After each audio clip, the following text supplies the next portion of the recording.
Hmm? My phone updated.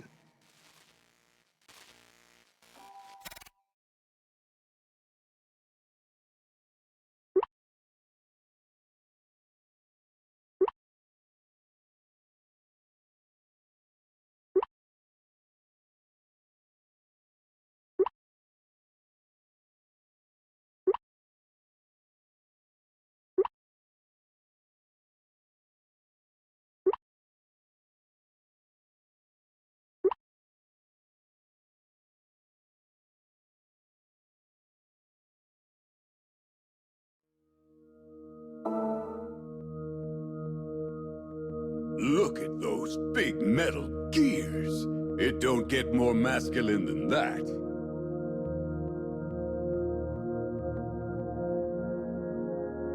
Guess I can't argue with you there. Oh, goodness. Are you two friends now?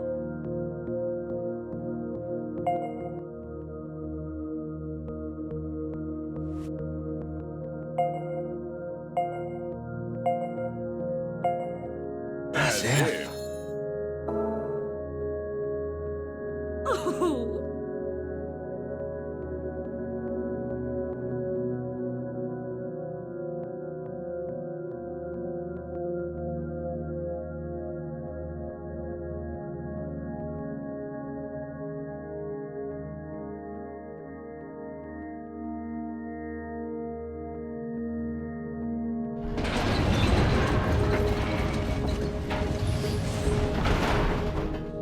So this part of the cage is full of sand, huh?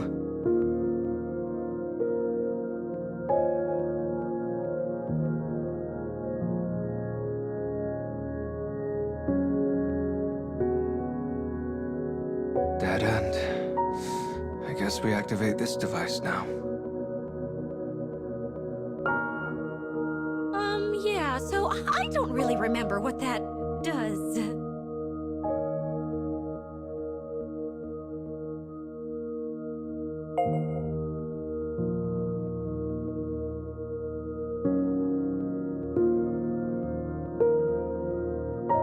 Oh!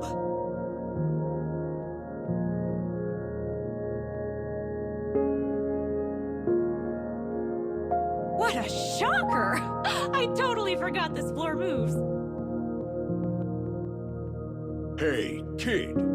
Lay off on doing things that could get Mama hurt. How is that my fault?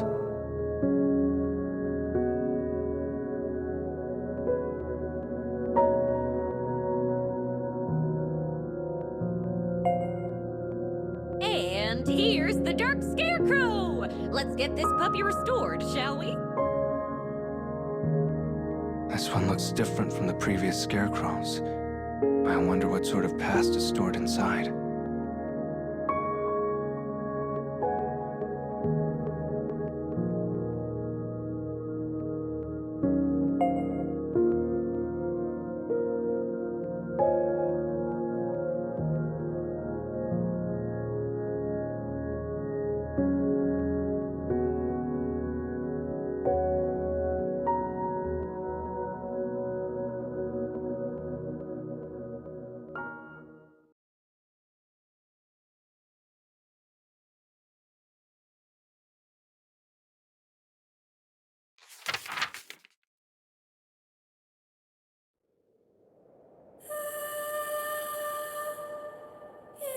Tonight, I weave for you the tale of a kingdom wreathed by sea and sand.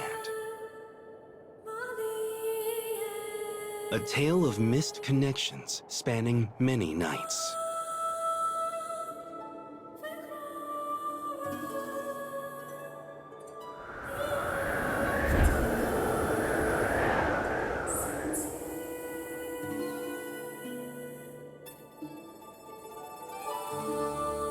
Desire is a thing fiercer than any sandstorm. The rich scent of spices and the murmur of crowds drift on the air throughout the city. Ships from across the seven seas gather here, making the kingdom the pinnacle of trade.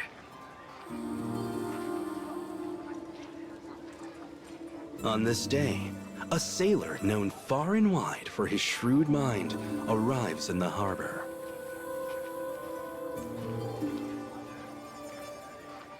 He seeks to answer the notice issued by the Queen.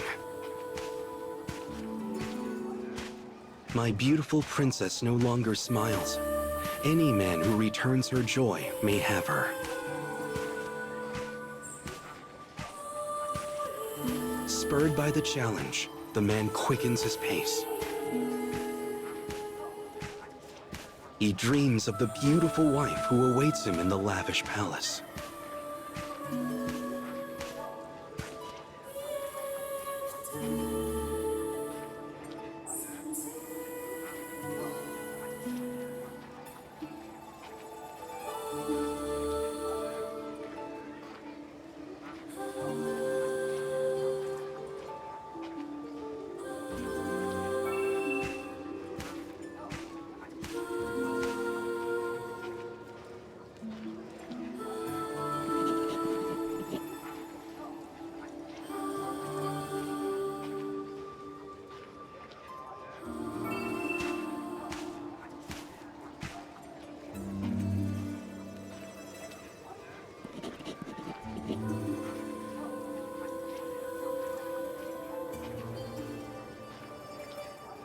The man decorates himself in riches most bountiful.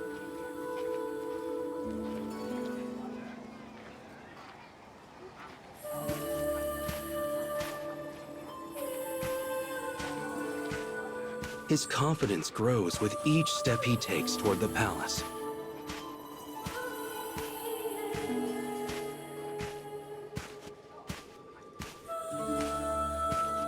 He knows the princess will soon be his.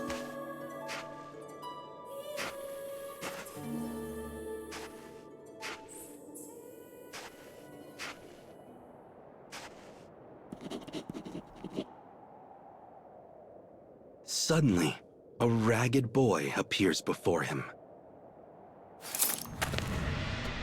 He pulls out a dagger and waves it menacingly.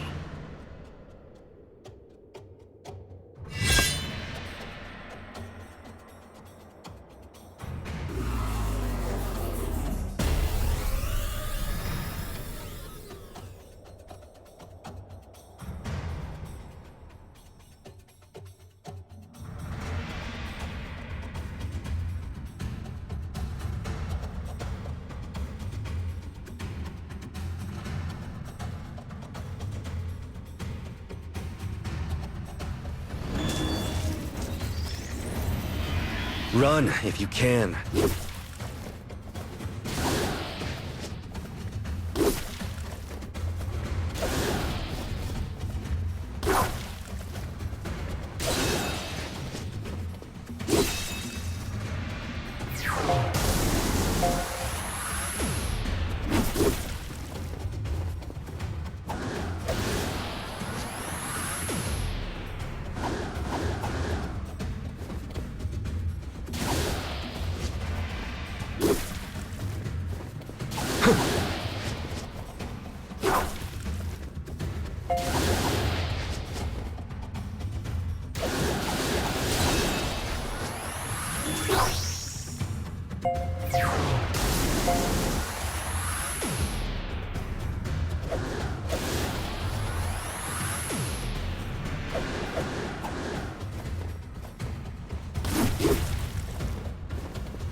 The man had been so sure of his victory.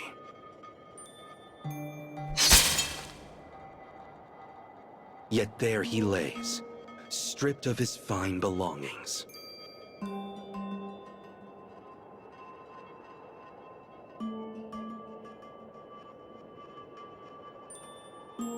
Having assumed the sailor's guise, this boy now plays the main role in our tale.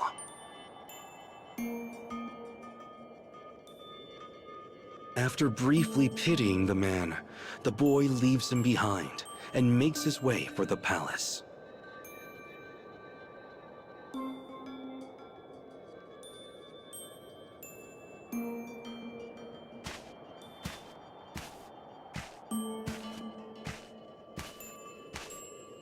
The boy earns a living as a thief. What he wants, he takes. This is the guiding principle of his life. And he has taken not only the sailor's finery this day, but also his mission to see the princess smile and claim her kingdom as his own.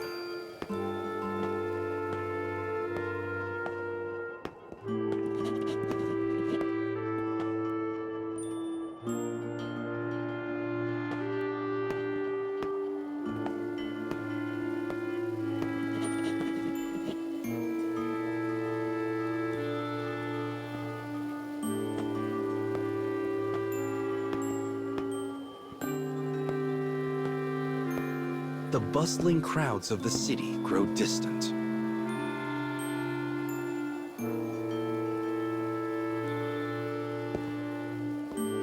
The palace appears, filled with naught but the quiet trickling of fountains.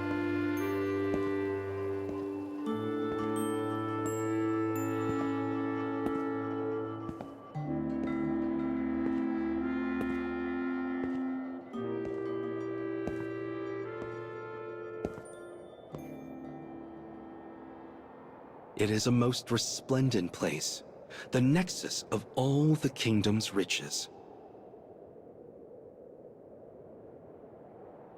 And sitting in the center of the courtyard, clad in pure white dress, is its greatest treasure. The princess is completely motionless, like a doll on display.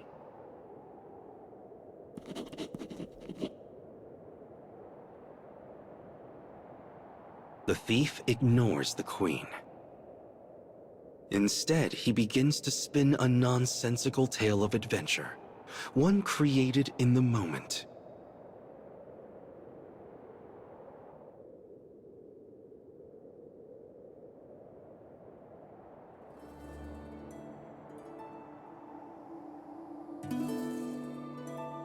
Today, princess, I shall tell you of a pitiful djinn I once met on an adventure.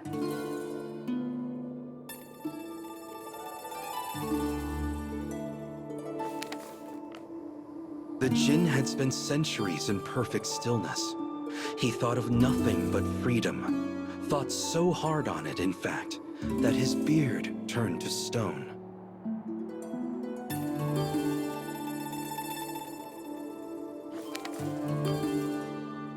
Seeing he could not move, I lifted my trusty torch high and set his beard ablaze.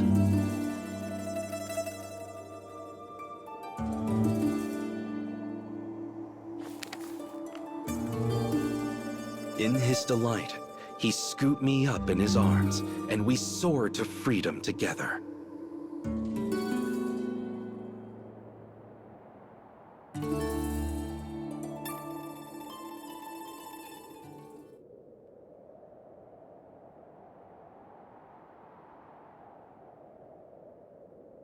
As the thief ends his story, he peers at the princess and awaits her reaction. Behind her veil, he sees a face both beautiful and despondent. But there is not a hint of a smile.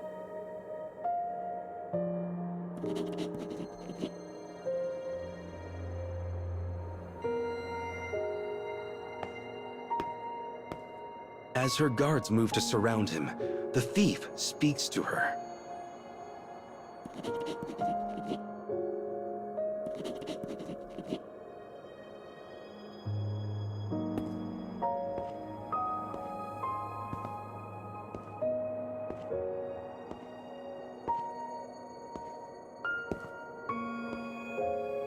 Silence returns to the palace. But the thief's emotions reached no one and vanished within the sands.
Looks like this one involves a young thief. First a futuristic city, and now a desert kingdom. Also, they're set in totally different eras.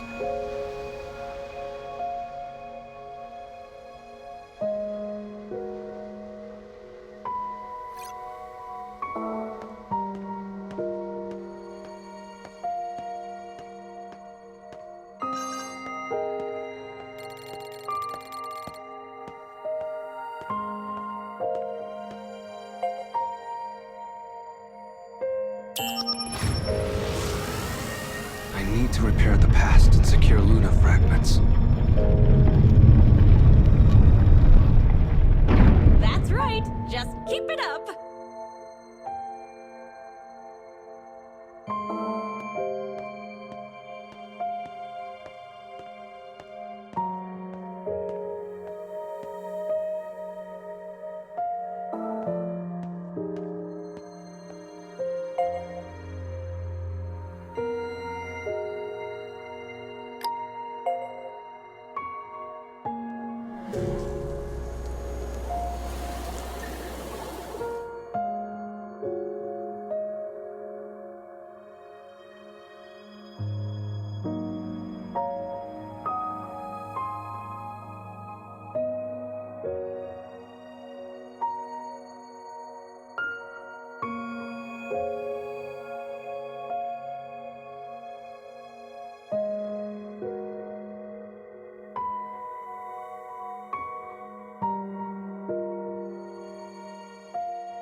That last story reminded me of 1001 Nights. What's that? A collection of folktales. I think I saw it in the library once.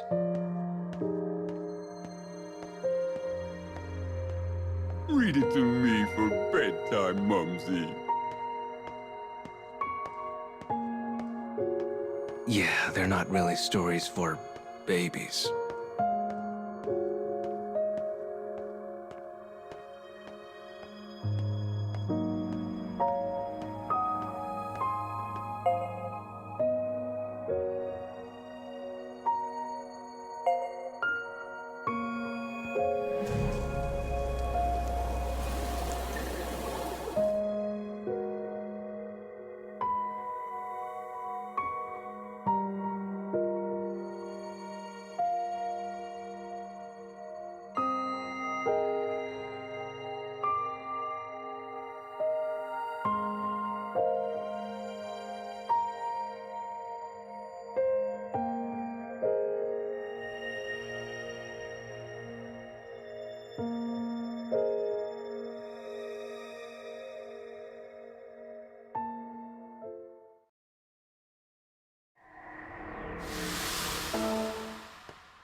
we going to go?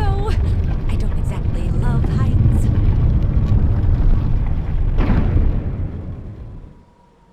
I'm starting to think this job isn't really for you.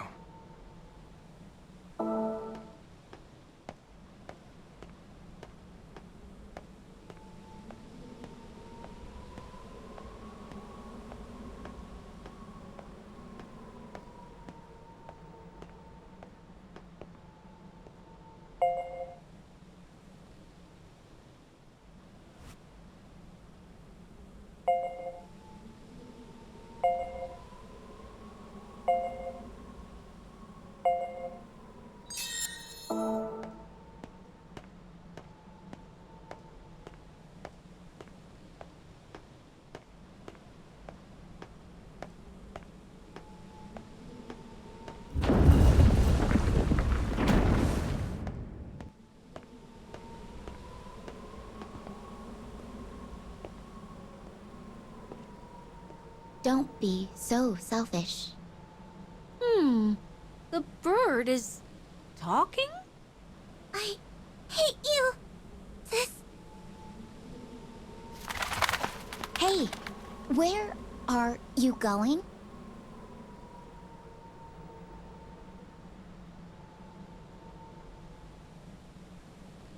Are they fighting?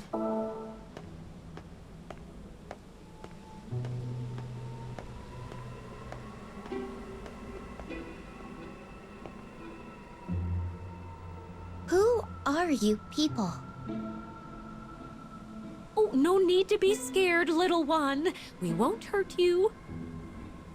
Wasn't there another one of you? Yes, we had a fight. If you want, we can keep an eye out for her as we go. Do you mean it? Thank you. That's very kind of you.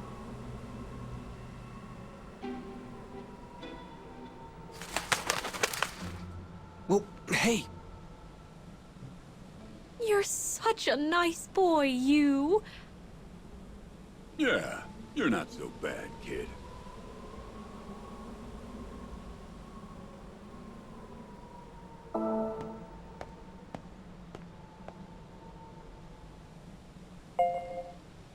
This device should take us where we need to go. Give it a poke.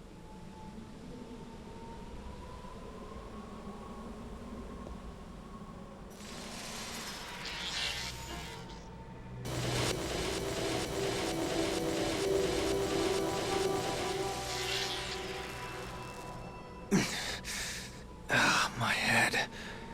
Did we warp? Now we can track down our missing sister.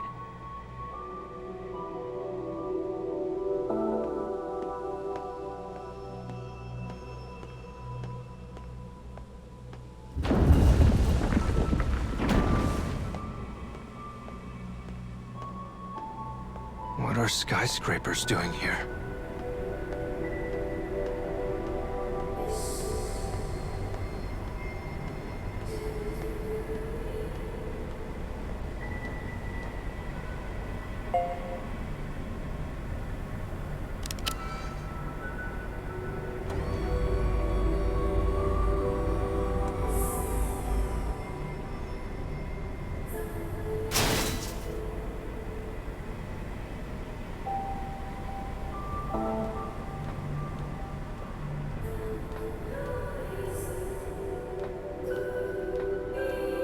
Another dead end? Oh, geez. I hope this is the right path. Hey, look at that. Judging by the length of the bridge and the shape of its actuators, we should be able to get across if we lower it. Shall I fly over and take a look? Yes, please. I mean, I should really be the one to go, but... Don't force yourself. We know you don't like heights.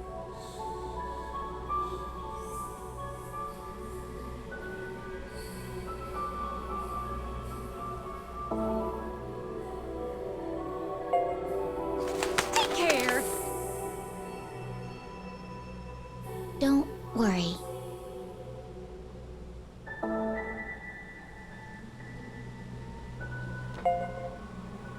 If I just follow these girders.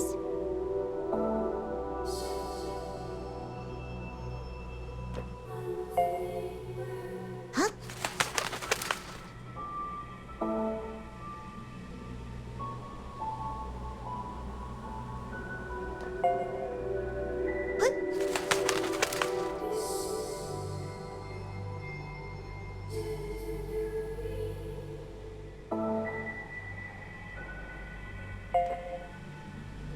Up here, and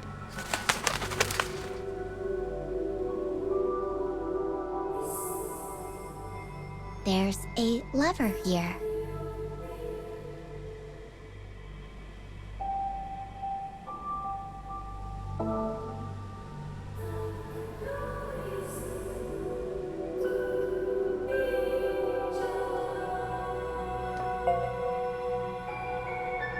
If I pull this,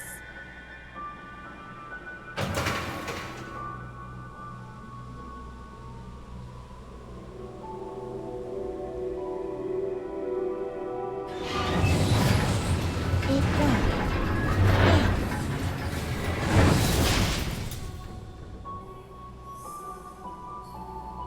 Just as I thought.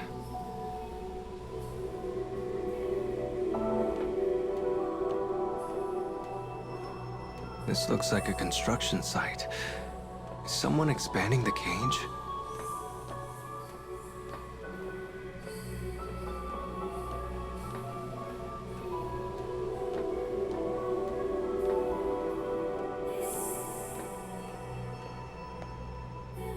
I'm glad you made it across.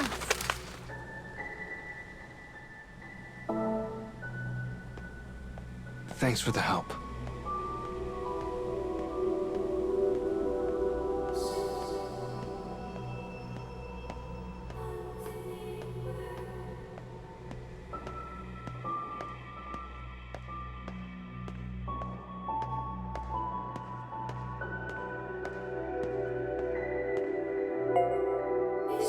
Time to go to work, Yuzuki! Take care in there.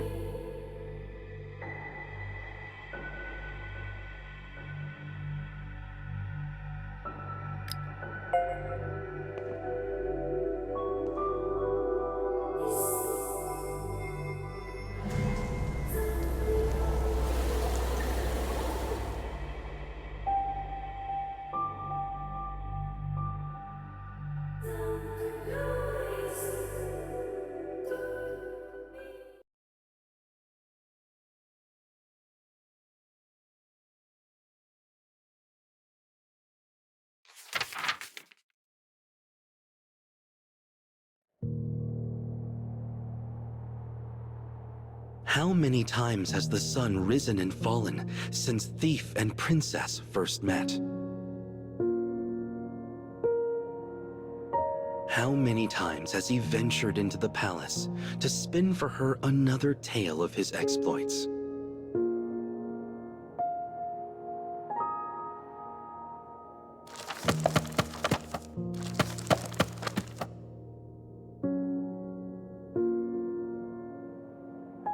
One day, he tells of an instrument which speaks.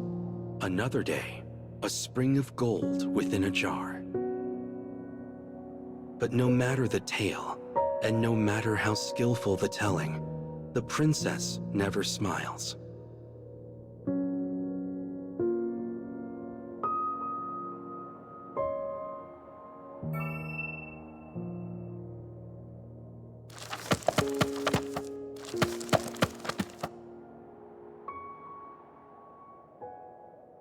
And then, one day, the princess remains as emotionless as always. Yet as the thief turns to leave, she slowly approaches him.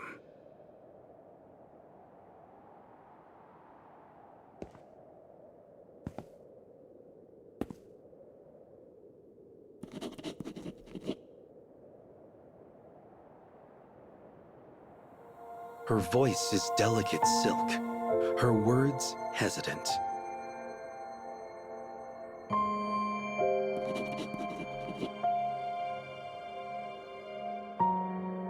The thief's heart leaps when he hears her speak for the first time. Before he leaves, he swears to her this: "I shall make you smile on the morrow."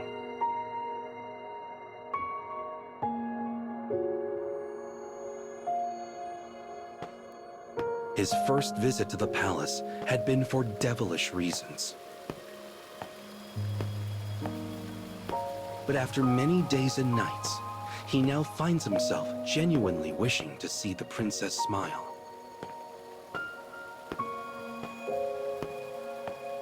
"This is most unlike me," he laughs at himself as he heads back into the city.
I shall take care of them.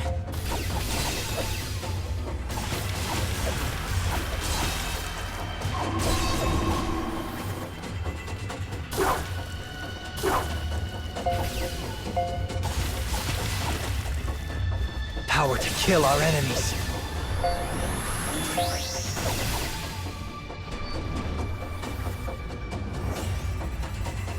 I'll kill them all.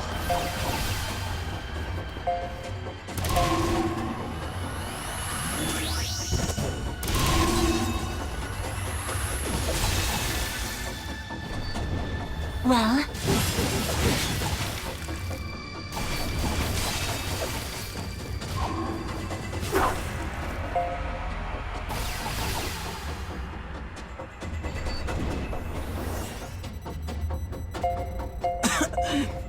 I have no time for this.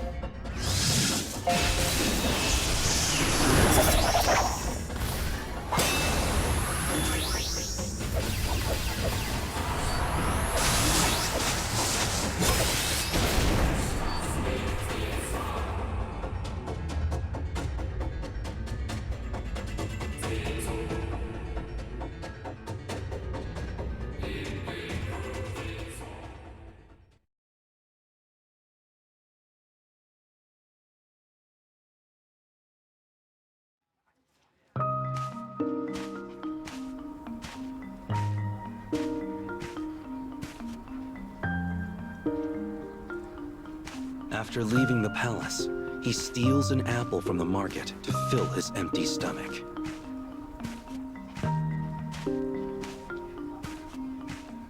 As he sets off for home, his gaze turns to the starry night sky above.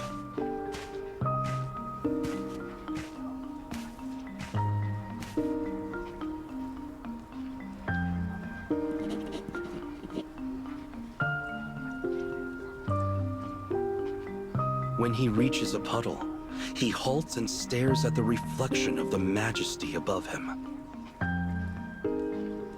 It contains unfathomable depths, as though a hole has fallen open in the very world itself.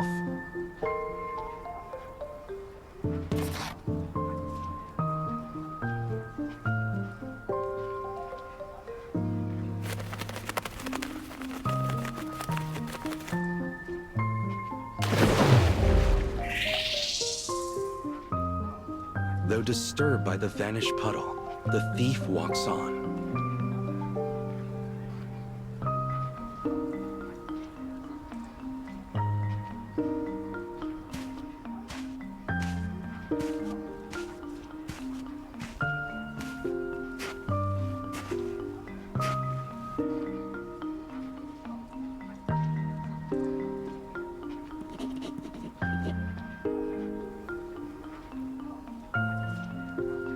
A fortune teller calls to him from a stall blanketed in a black canopy.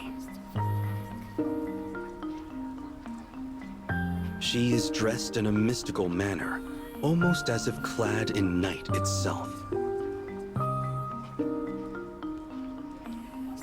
The crystal ball on the table shimmers like the stars.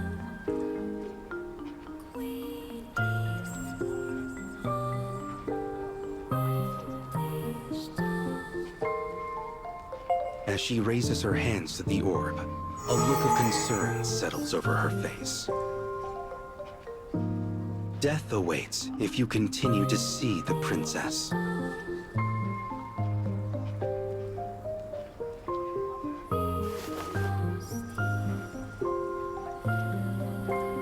The thief bursts out laughing at the fortune. A future is something I take for myself.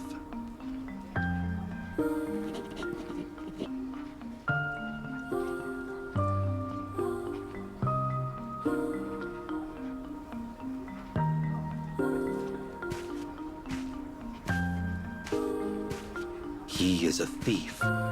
He has spent his whole life stealing whatever he likes. Money, food, even lives. And why does he want the princess's smile?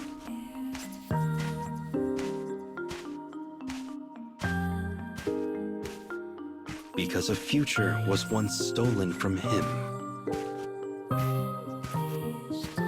For you see, there was once a smile he was unable to reclaim.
Hey, so the black bird we saw in there, That was me. It was broken, so I fixed it. you've been a huge help.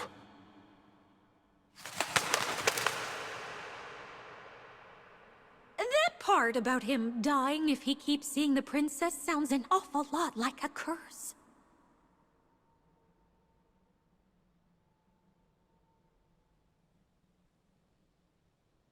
It's just a fortune. It doesn't mean anything.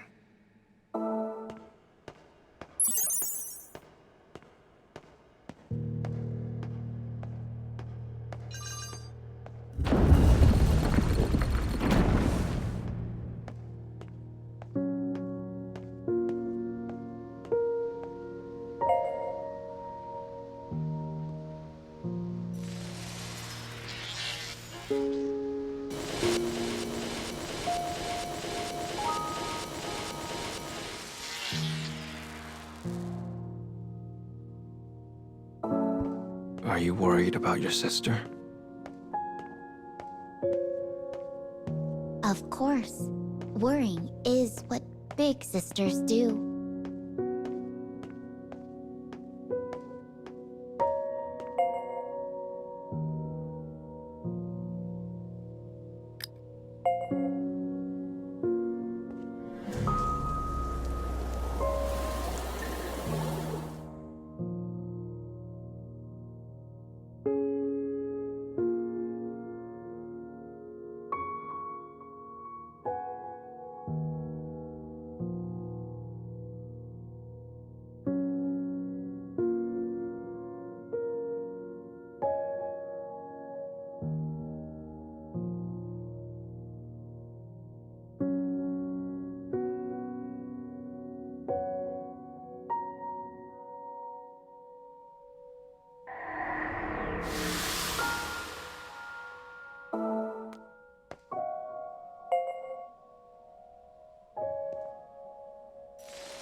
me.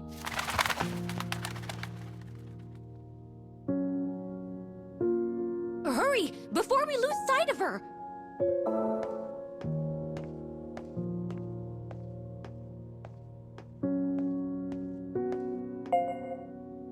This thing's in the way.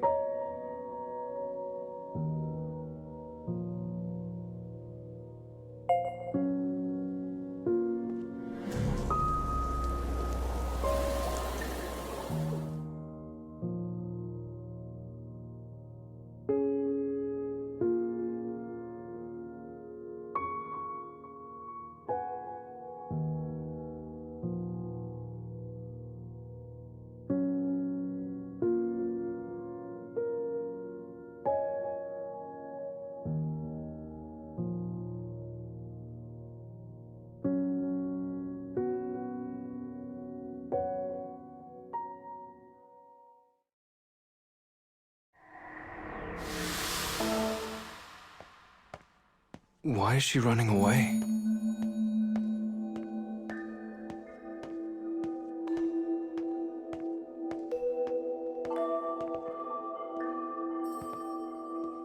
Oh no, we lost her. Can the two of us even make up at this point?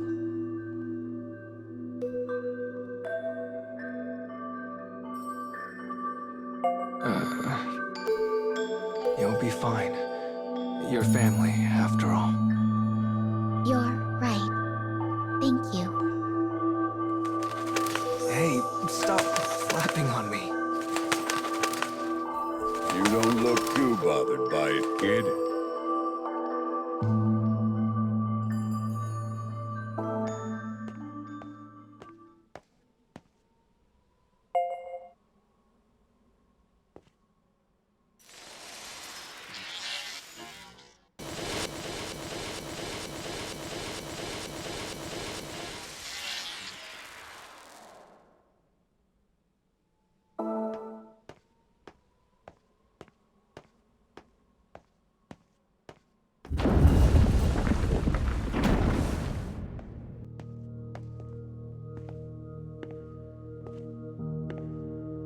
Look at all these rooms.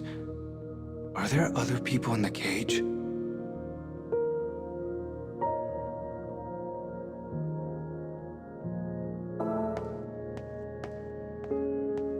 Every now and then, people get lost and wander in here.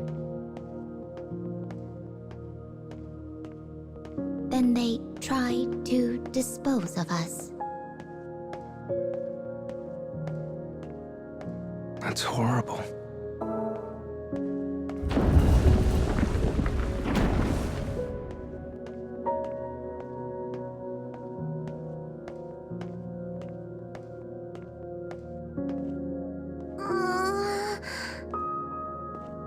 I'm lost.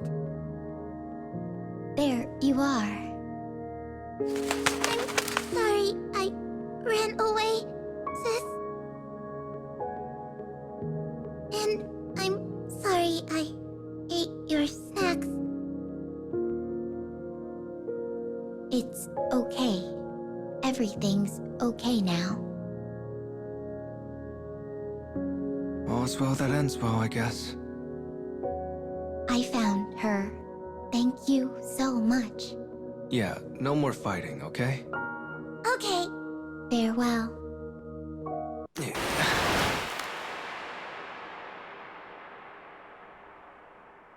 Huh? Where'd they go? Oh, they probably just flew off somewhere else. I hope they're all right.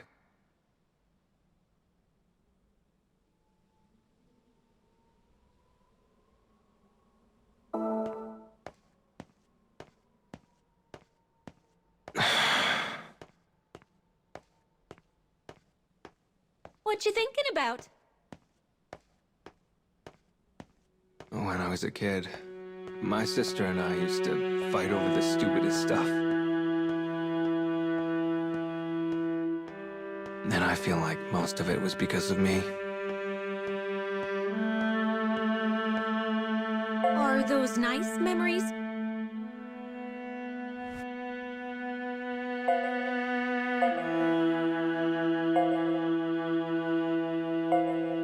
To look back on? I'm not sure.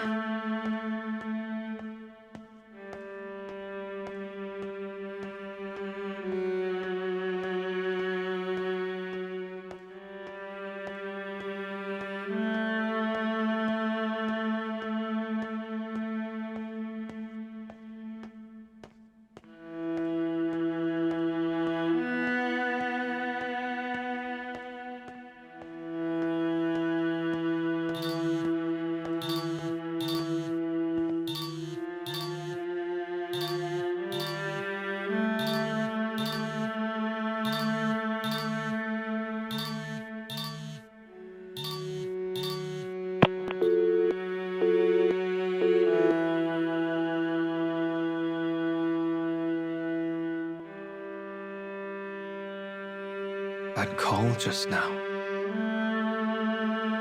Is it okay that you didn't answer that?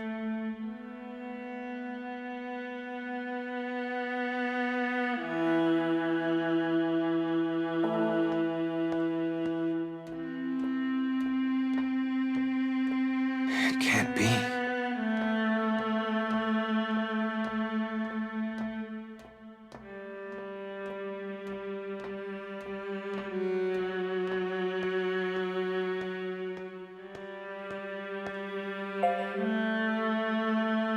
You've been acting a little strange, you. What do you say we take a break? No, I'm fine.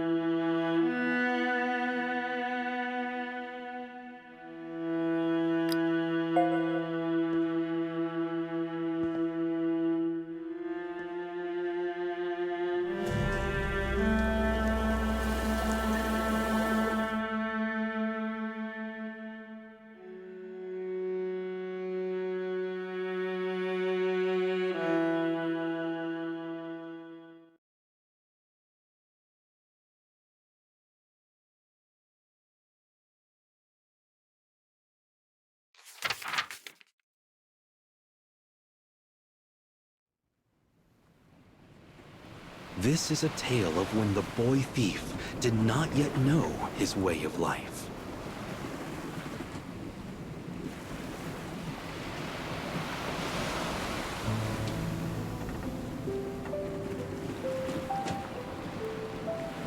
A trade ship groans under stacks of cargo. That it even floats is a small miracle. The boy is a slave, his treatment as harsh and unrelenting as the heat in summer.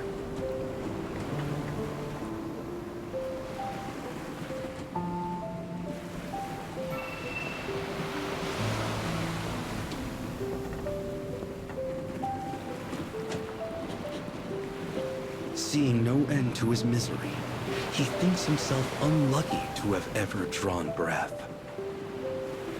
His only solace is a slave girl aboard the same ship.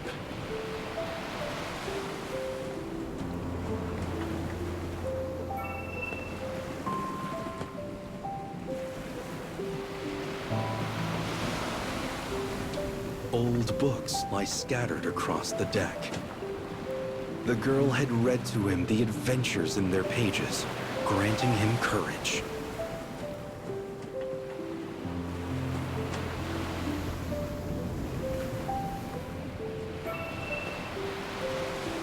The girl's clothes have been discarded along with the garbage.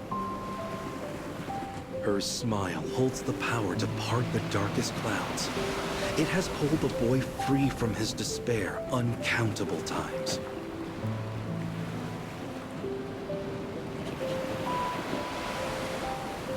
But now, she smiles no longer. It has fled, along with her joy. The boy comes to a decision. He will save the slave girl. He will bring her smile back.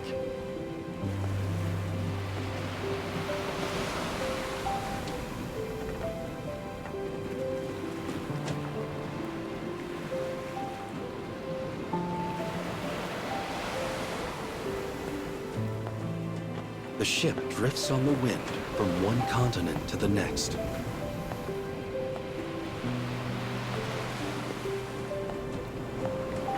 Fighting against the turbulent waves, the boy runs to the bow of the ship.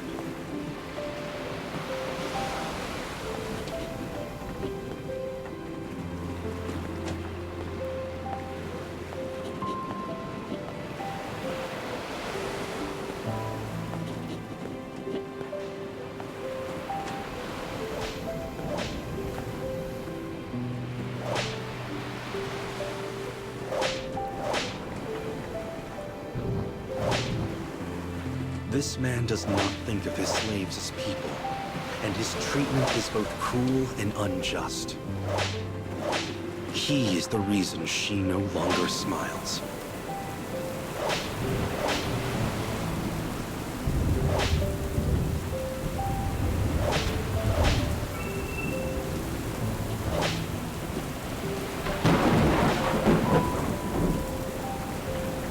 Though fear races through the boy's heart, he finds his courage all the same.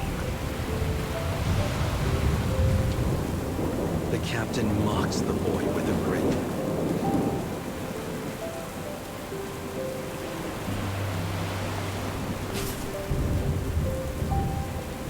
A surge of emotion pushes the boy forward. He plunges a hidden blade into the captain, killing him instantly.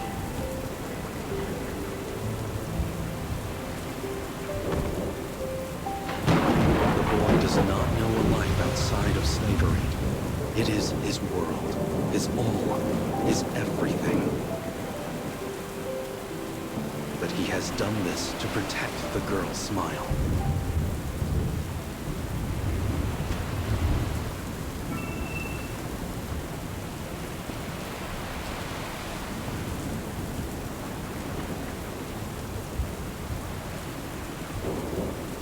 He speaks gently to the wounded girl, telling her they are now free. Alas, her spirit has shattered under the abuse and can never be made whole. She will never smile again.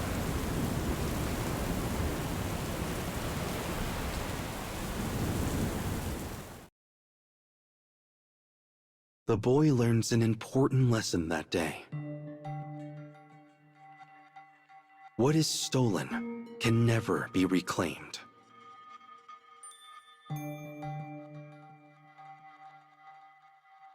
And so he arrives at a decision.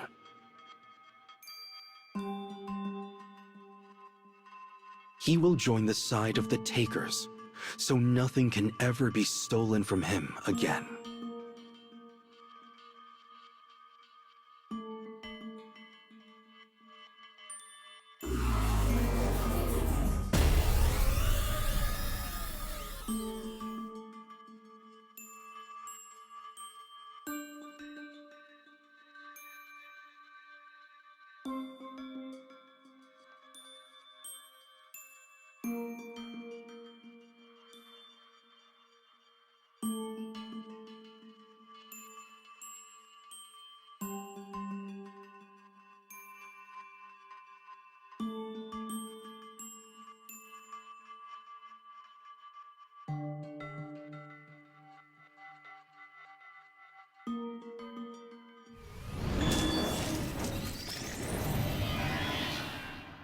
I'm not afraid.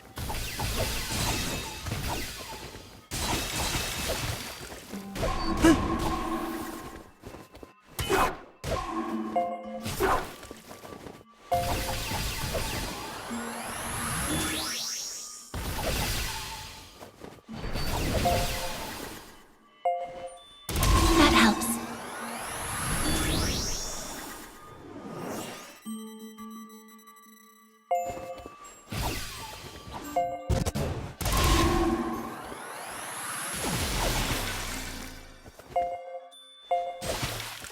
Don't miss!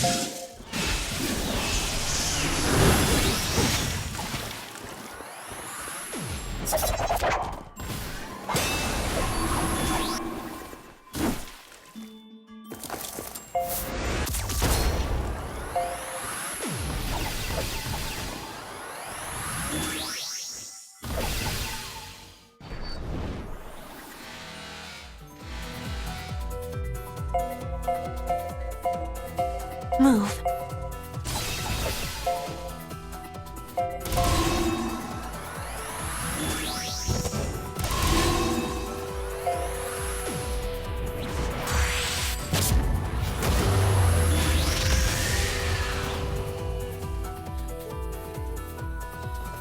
Go!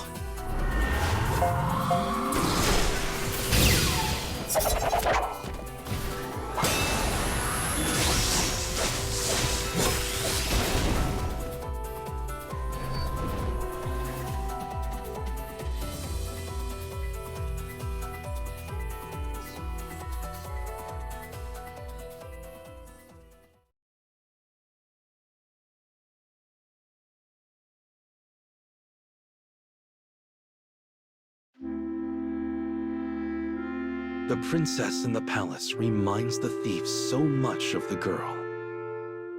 He is trying to return the smile which was lost all those many years ago. And so he tells her wild tales of adventure, just as the girl once did for him.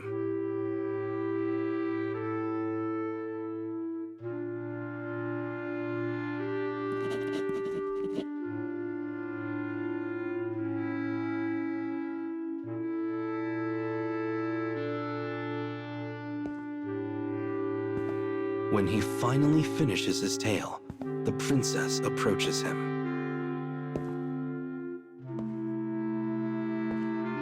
"Take me from this place," she whispers.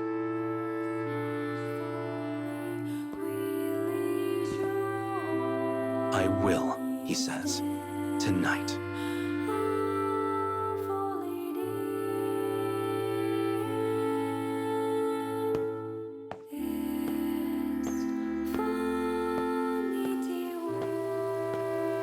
He and the princess have exchanged a secret promise. After countless visits, she has finally opened her heart to him.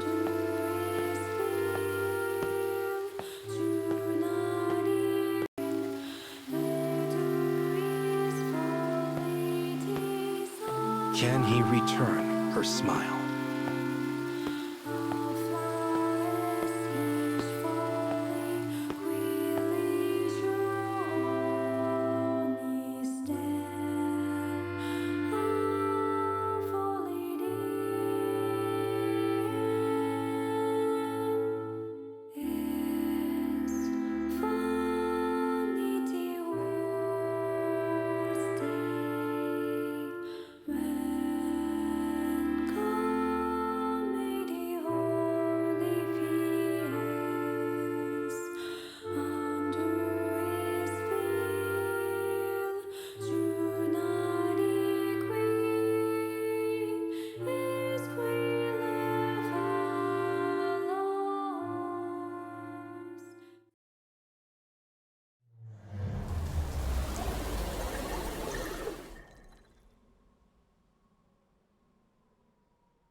A suitor stealing her away from the palace! How romantic. I'd save you no matter where you were cooped up, Mumsy.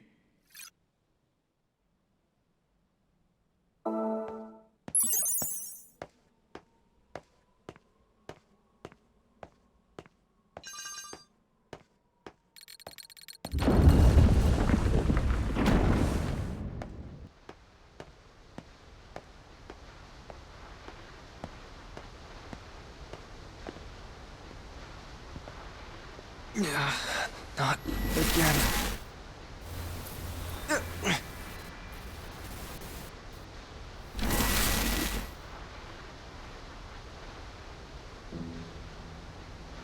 My sister is here. She's in this world. I'm sure of it. I'm pretty sure we should be the only ones in this part of the cage. Mama's word is law around here. Don't you trust her? That's not it.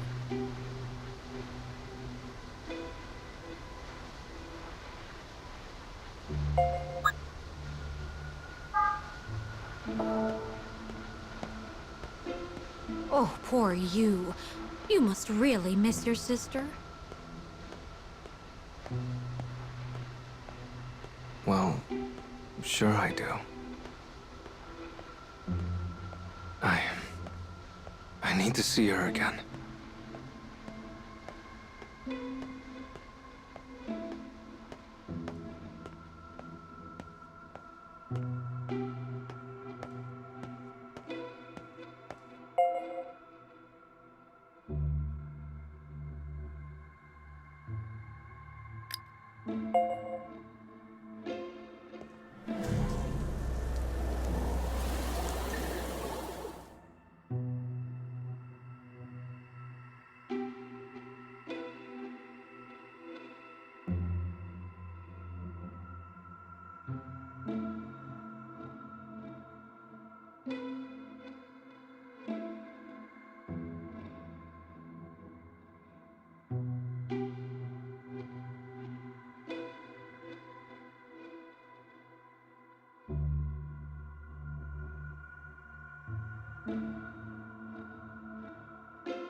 Not again.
Our third scarecrow should be just ahead. Fourth. Oh, dang it.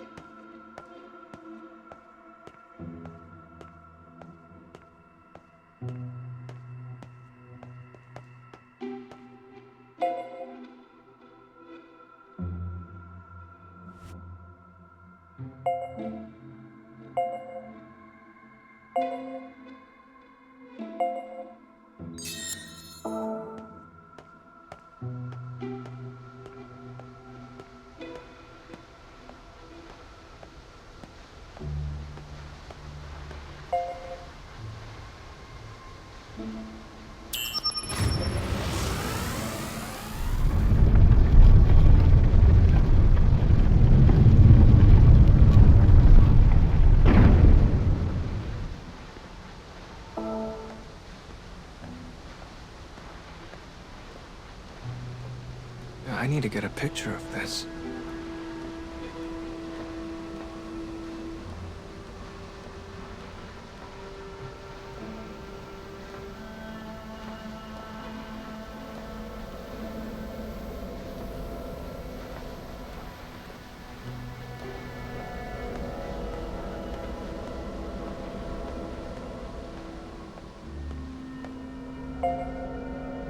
Now let's see how the story of the boy and the princess ends.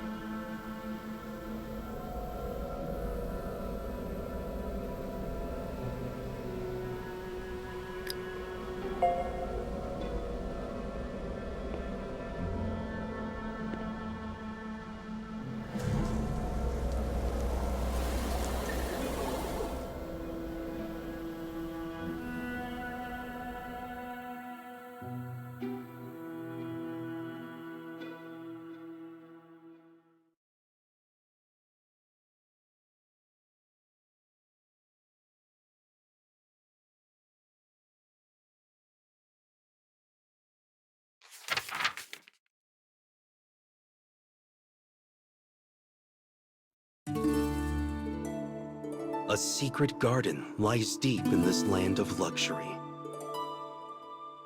It is far out of reach, like the brilliant moon which hangs heavy in the dark.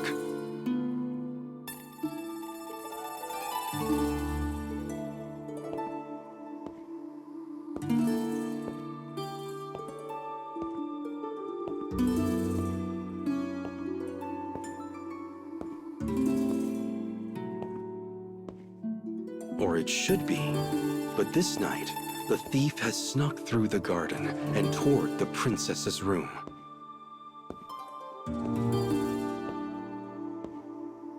He is here to hold fast to his promise. He is here to whisk her away.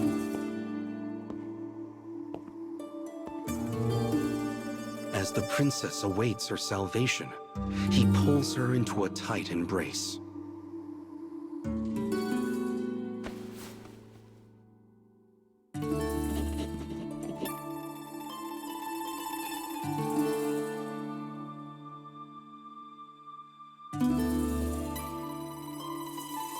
And together, they steal away into the night.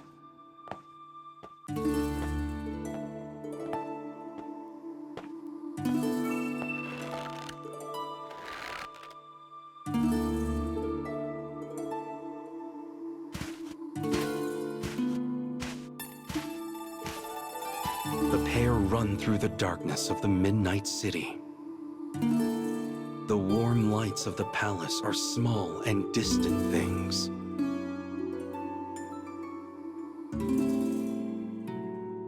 As the houses become more sparse, the smell of the sea grows stronger.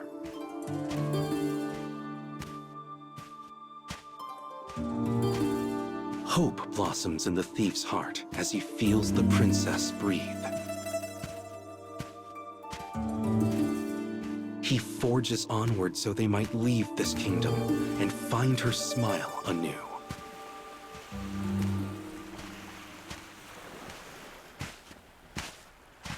Stars twinkle above the quiet bay as though blessing them. The small boat the thief prepared beforehand bobs gently on the water.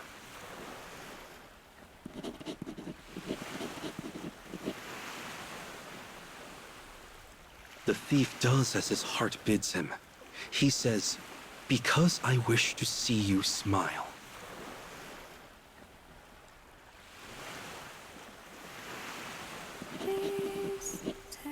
As he speaks, her lips turn upward.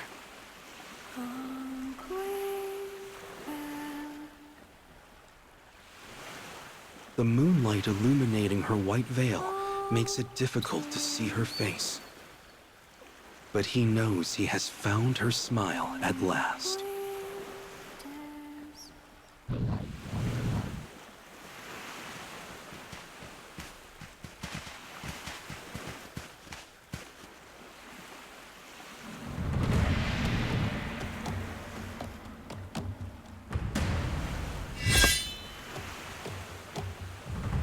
Suddenly, Guards clad in black appear.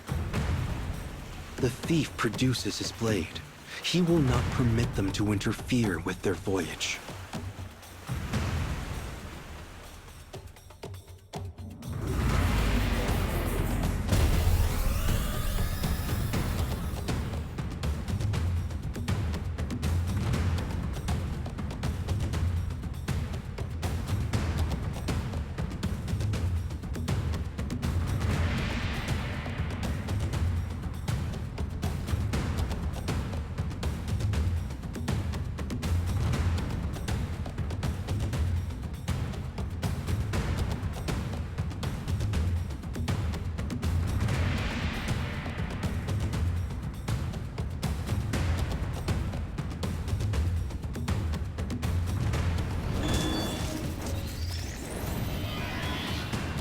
Who are you?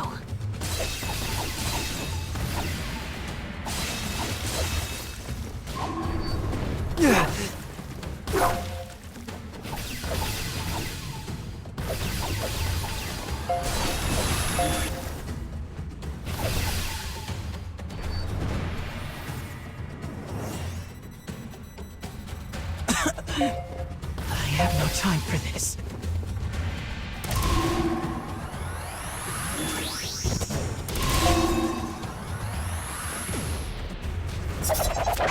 That helps.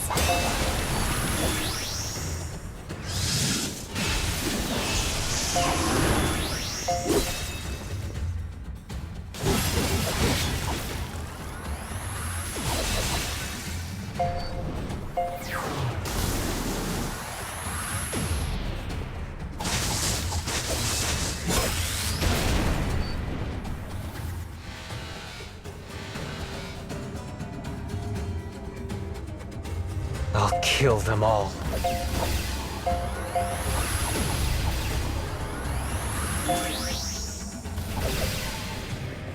This is for all of our sakes.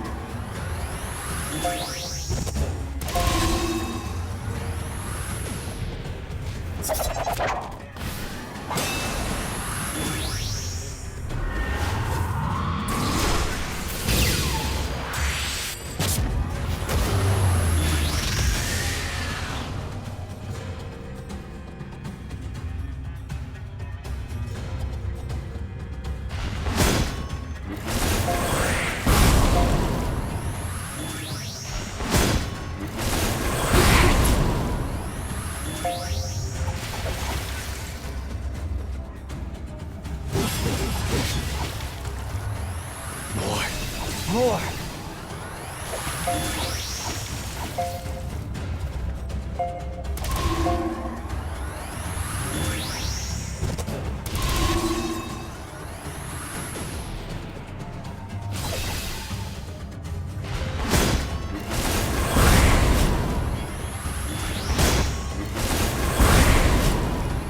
Go.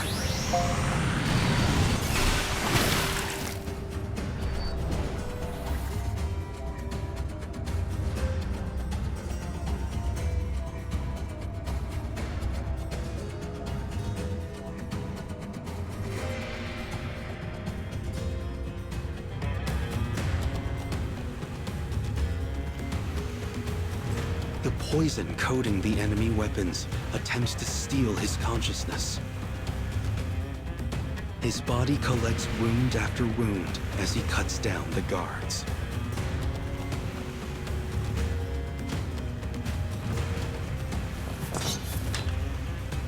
But who should then appear but the fortune teller, the selfsame one he met all those nights ago? Kill him, she commands. The thief has no strength left to ponder this new development.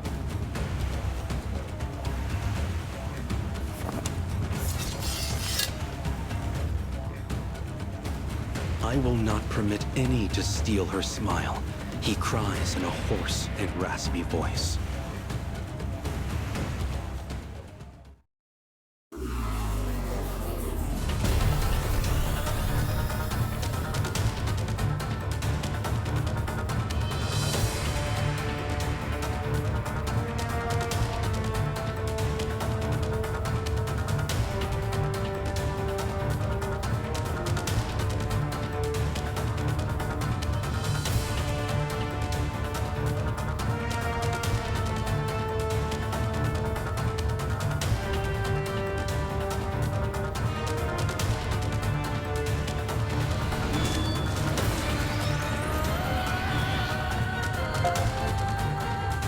I shall take care of them.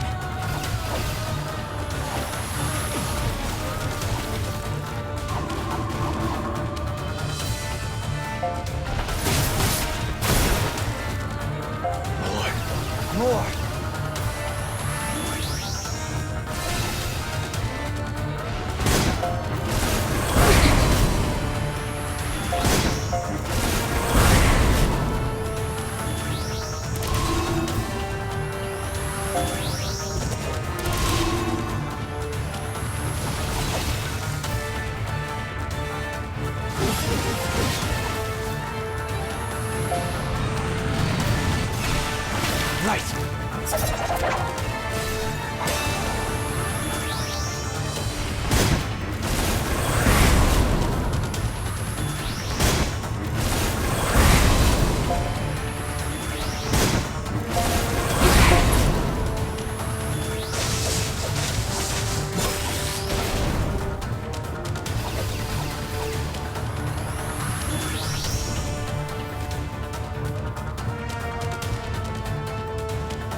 The thief finds himself slowly slipping away. The princess calls to him. He reaches out, but his hands encounter only darkness.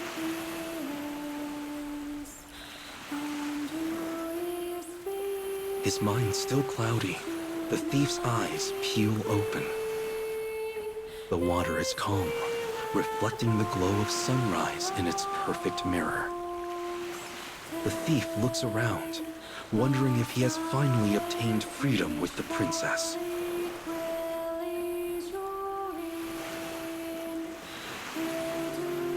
But he finds only the fortune teller, the same one who had foretold his death.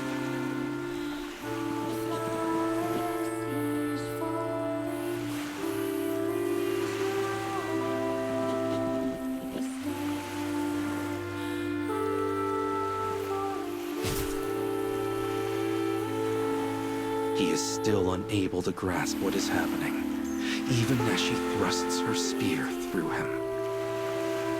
His eyes bore into her, ablaze with hate.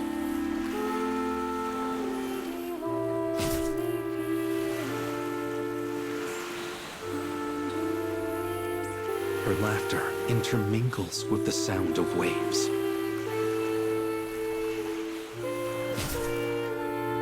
His roar is accompanied by the flash of a blade.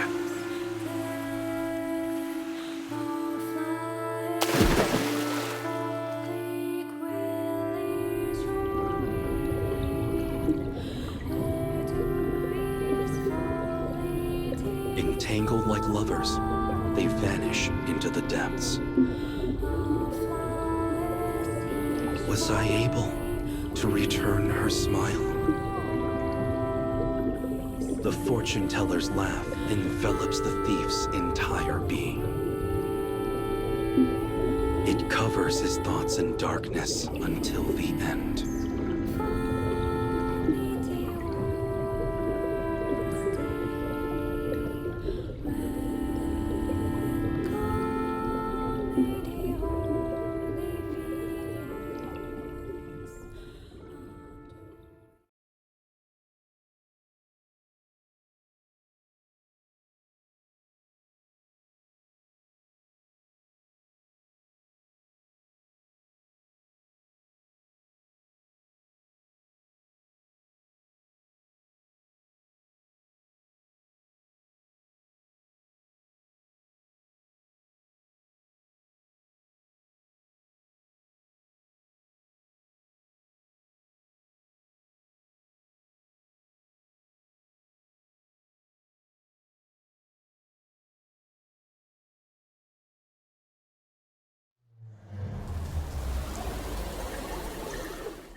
Oh, the boy had to steal so much in order to survive.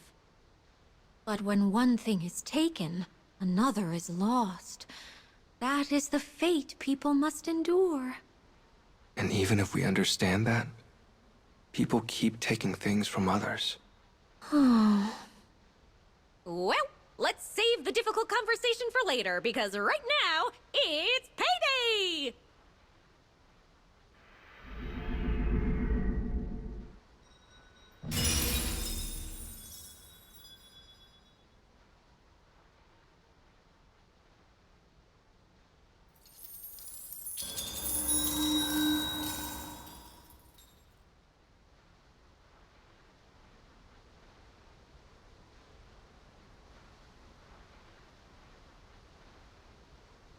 Let's go further in.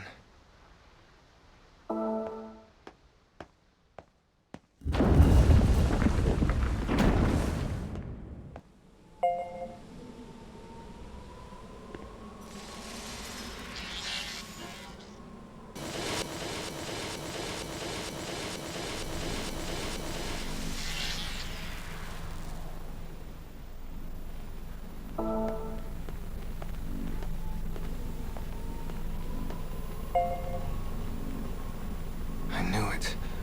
More TVs, which means...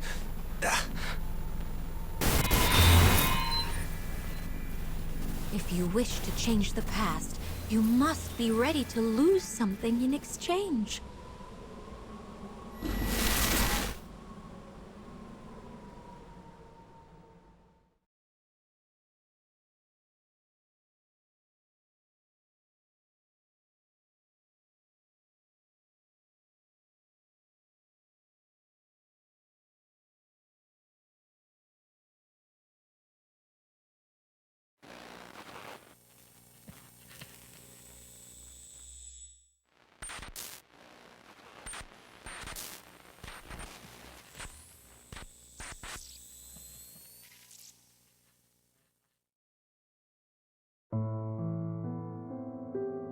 In the library of a metropolitan high school, a boy diligently attends to his studies.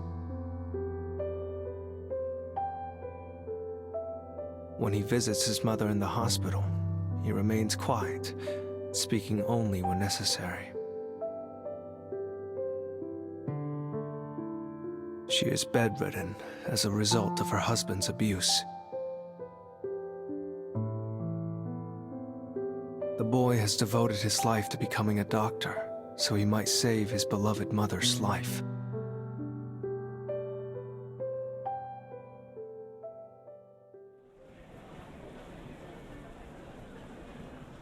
With the day complete, people hurry about their business in the evening gloam of the city. The boy walks alone in the street, surrounded by a noise and light and life that is a far cry from the typical silence of the night.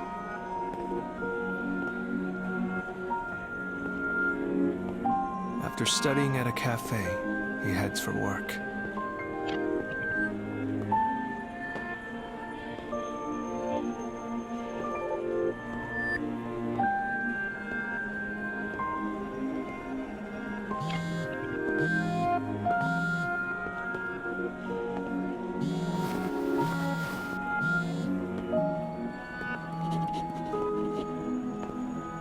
The boy makes a perfunctory apology and hangs up before the voice on the other end is finished.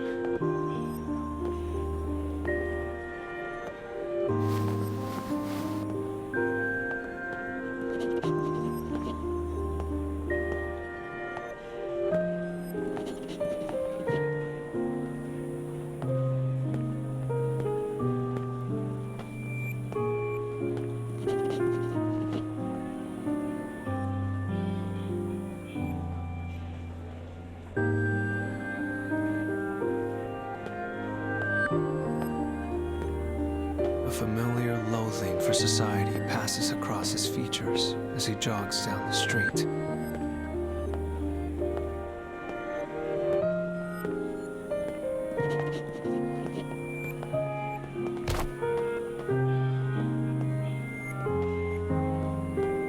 Suddenly, he bumps into a group of fellow high school students.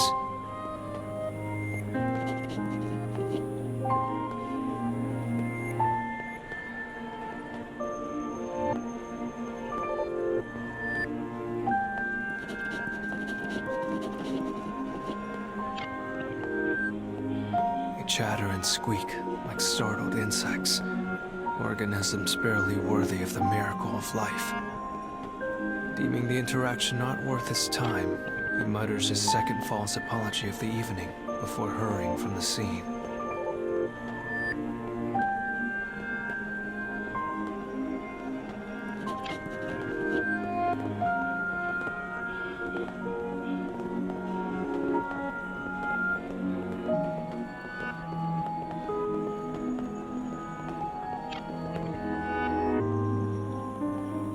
He is saving up for medical school in the hopes he might somehow restore his mother to health. He studies until words blur across the page, then works multiple jobs to save tuition money.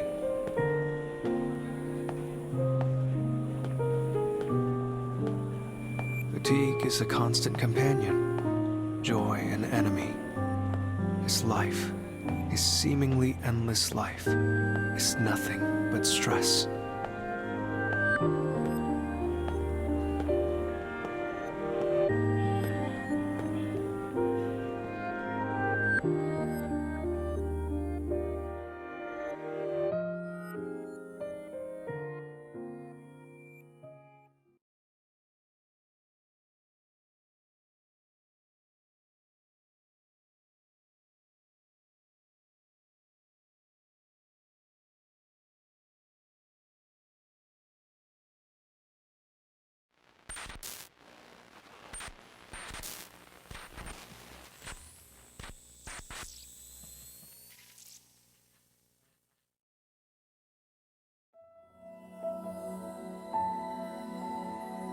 Summoned by his mother's physician, the boy sits quietly in the hospital consultation room.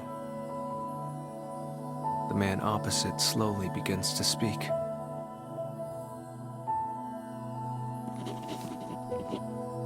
He informs the boy that his mother has very little time remaining to her. As if attempting to reject reality, the boy begins peppering the doctor with questions.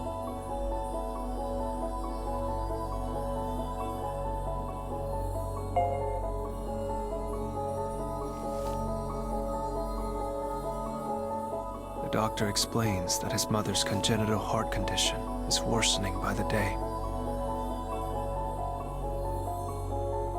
As he delves into the situation in detail, the solution becomes increasingly clear.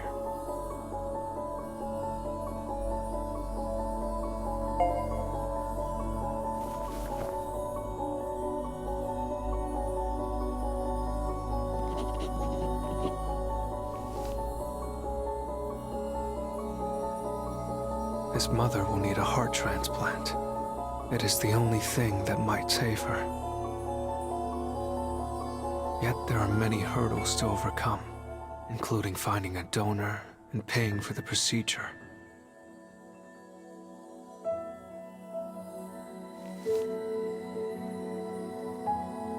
When this cruel reality is finally laid before him, the boy's thoughts dissolve into mist. Why are our lives like this? It is a question he has asked uncountable times, yet the answer is always the same. It is his father's fault, the man who abused his mother horribly before abandoning them both. And so, this day ends like all the others, with hot rage accumulating in his heart, like so much ash from a fire.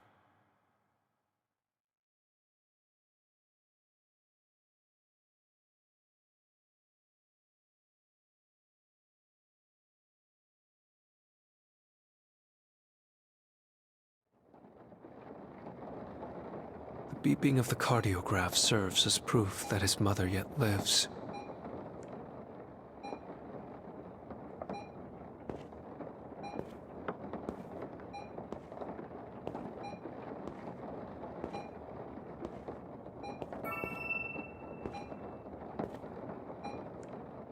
As she begins to moan softly in her sleep, he reaches out and quietly takes her hand.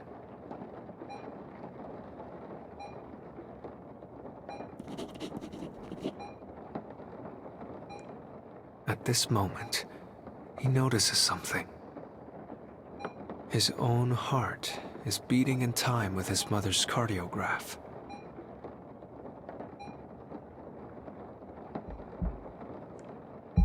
As realization spreads across his face, he places his free hand over his chest. If it's a heart you need,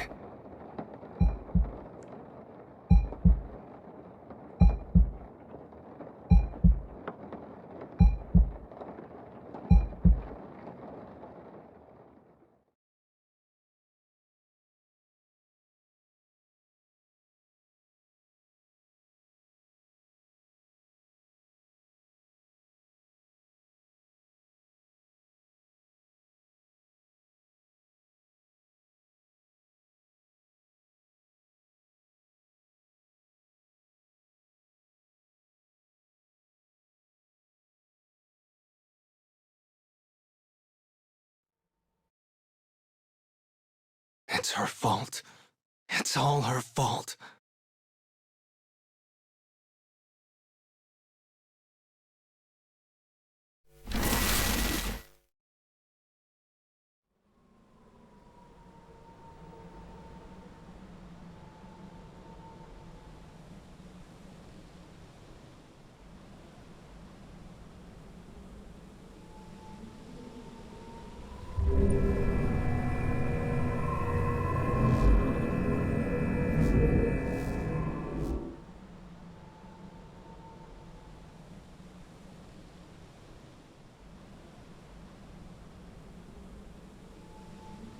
I'd do anything for my mom. I even risked my own life to save her. Oh, things must have been so hard for you. But if you fix the broken moon, I know your best will. Well, I'm going to keep guiding you so you can forget all of this terrible stuff, okay? Thanks.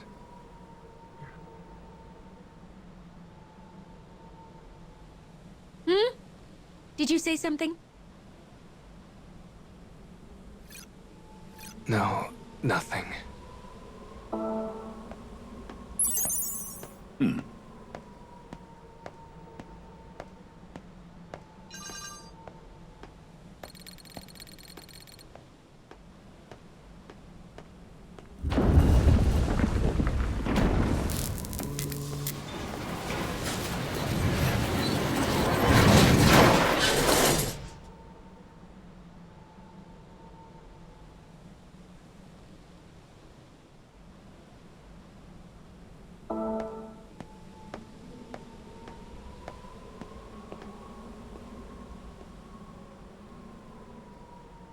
All right then, just leave the rest to me.